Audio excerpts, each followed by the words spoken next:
লোভ।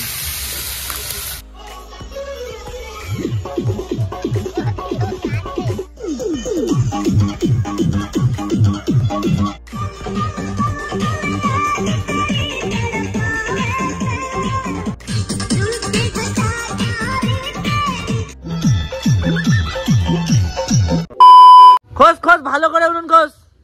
এই এদিক টাকা, এদিক টাকা। এই যে কাজের লোক আমাদের, ঠিক আছে? কি হবে বৌদি বল, কি হবে আজকে? আমাদের ইনস্ট্যান্ট পিকনিক। আজকে এখনো নিশিতা আসেনি, আসবেও কিনা বলা যাচ্ছে না, কারণ এই ব্যাপারটা হচ্ছে আর 2-1 দিন বাকি আছে, ঠিক আছে, আমাদের বিয়ের। এইবার ব্যাপারটা হচ্ছে তার আগে পিকনিকের হঠাৎ করে অ্যারেঞ্জমেন্ট হয়েছে, ওই জন্য নিশিতা নেই, আসতে পারবে কিনা জানিও না, ও চলে গেছে। তার জন্য ভাবলাম আমরাই পিকনিক করি। তো ব্লগ তো হবেই, আমি একা করব, তোমরা সবসময় দেখতে থাকো, ঠিক আছে? আমার ব্লগ তো আবার সেই লেভেলের ব্লগ হবে, আমি একা একা। এখন এই উনুন খুঁজে এখন যাব সবকিছু কেনাকাটা করতে, চলো দেখতে থাকো। A few moments later. এসে গেছে, এসে গেছে। ভ্যানওয়ালাটা কিন্তু হেভি। ওরে এত কষ্ট করে পিকনিক কি কেউ করিস? পিকনিকের গেস্টরা সব আসবে না এখানে পিকনিক করতে। পিছনে চলে যাচ্ছে কেন বাবারে? এখন গেছিলাম বক্স আনতে গাইস। ব্যাপারটা হচ্ছে সকালবেলায় বললাম না যে নিশিতা আসতেও পারে নাও আসতে পারে, কিন্তু না, পিকনিকের লোভে খাওয়ার লোভে চলে এসছে। মেন কথা হলো পকোড়া, ওর জন্য আমাদের স্টলে চিকেন পকোড়া, ওই জন্য চলে এসছে সন্ধ্যার টিফিন। আর ব্যাপারটা হচ্ছে ভালোই হয়েছে, তাহলে ব্লগটা ভালোই হবে, ওই জন্য ভালো একবারে সবাই চলে গেছে ওখানে। আমি দাদু এসে দাদুকে একটু চা করে দিয়ে তারপরে যাব। হ্যাঁ, মেন ব্যাপারটা হচ্ছে যখন আসলো তাহলে ভাবলাম যে একবারে ইন্ট্রোটা আরেকবার নিয়ে যাক, কারণ দুজনে মিলে এক জায়গায় আছি। তো hello guys, welcome back to our channel Jeet Nishita blog. তোমরা টাইটেল থাম্বনেল দেখে বুঝতে পেরেছো আজকে পিকনিক হবে ঠান্ডায়। একটা আমরা ফ্যামিলি পিকনিক করিনি, আজকে হচ্ছে সেই ফ্যামিলি পিকনিক, ঠিক আছে? মানে দুদিন পরে বিয়ে আর 2 দিন আগে আমরা হচ্ছে ফ্যামিলি পিকনিক করছি। যাই হোক চলো, পিকনিক কি হয়, ফ্যামিলি পিকনিক মানে সবাই মিলে ফ্যামিলির আনন্দ হবে। তো চলো দেখতে থাকো।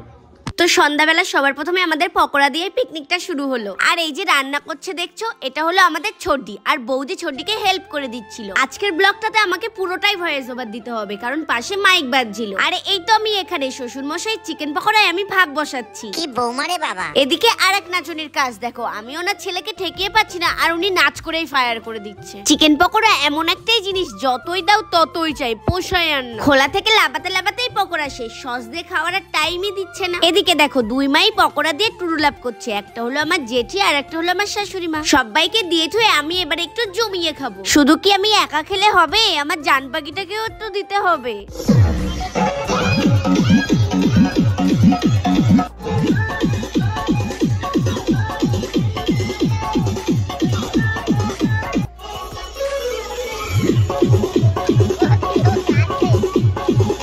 দেখো আমাদের যেমন খাওয়া দাওয়া চলছে তেমন নাচও চলছে, যে যেমন পাচ্ছে তেমন নাচছে। কেউ রান্না করতে করতে নাচছে, কেউ খেতে খেতে নাচছে, আবার কেউ সবজি কাটতে কাটতে নাচছে।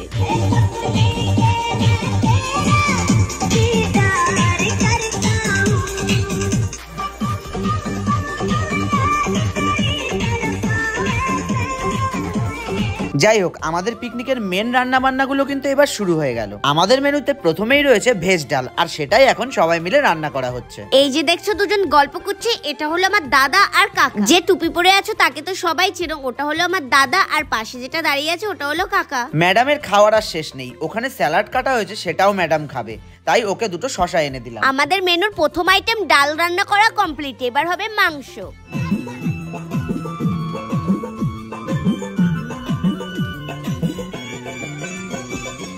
ছোটদিকে বললাম দাও মাংসের আলুগুলো আমি ভাজি, তুমি একটু রেস্ট নাও।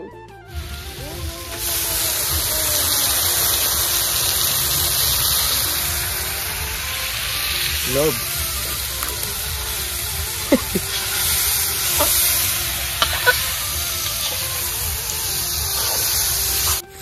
দেখো স্প্রে ফাটাইছি। বুঝলি আমি যখন প্রথম বিয়ে করে আসি আমার কয়লার নিয়ে আসে, ব্রয়লার বলে খাওয়াই দিল। আমি ব্রয়লার খাই আর আমার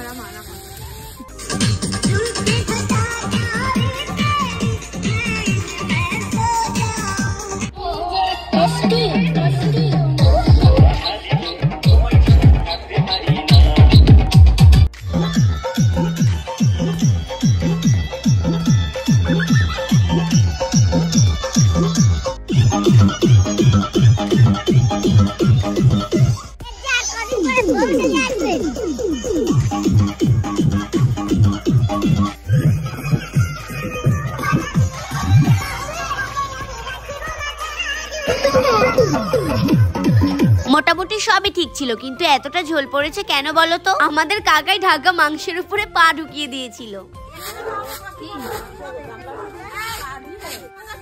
নিয়ে বসে পড়ো সবাই। নাও পিকনিক পিকনিক পিকনিক পিকনিক শেষ। পিকনিকের খাওয়া রাত 12টায় খাচ্ছি। ভীষণ আগুন পোহাচ্ছি এখন। যাই হোক, ব্লগটা এত অব্দি ভালো লাগলে অবশ্যই লাইক, কমেন্ট, শেয়ার আর সাবস্ক্রাইব করে দিও। দেখা হচ্ছে নেক্সট কোনো ব্লগে।